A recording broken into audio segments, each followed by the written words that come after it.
Well, last weekend, the Boys and Girls Club of Central Georgia burglarized for the second time in a year. And the organization, those thefts hit them where it hurts, in the wallet. Kayla Solomon shows us the damage and tallies up how much damage has cost so far.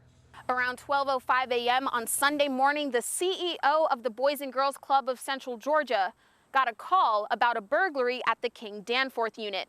Once he and the authorities arrived, they saw this, a broken window with glass on the floor.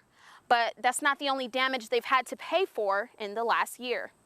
Replacing these televisions is not only going to have to replace the televisions, but we're going to have to probably replace the mounts as well once we are able to raise the funds to replace these televisions. Philip Bryant is the president and CEO of the Boys and Girls Club of Central Georgia. He says in the last year, damages at that Macon location on Sherling Drive has cost them thousands. It started last August when thieves took copper from all 5 air conditioning units. Almost an entire year to raise the money to replace these air conditioning units, again, which prevented us from holding summer camp here at the building this past summer. The new air conditioners cost $23,000, and for extra security, protective covers for the AC units cost $10,000. And it was another $3,000 to get a new security system. The burglary this weekend was the final straw, with the TVs and windows costing them close to $2,500. All of that totals almost $40,000 spent in the last year.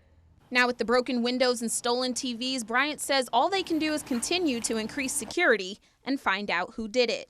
If it's young people that have done this, I would really want to have an opportunity to speak with those young people and to share with them the damage that they've done to the little kids and the other teens that come to the club every single day. Bryant hopes to have the windows and TVs replaced by sometime next week. In Macon, Kayla Solomon, 13 WMAZ News.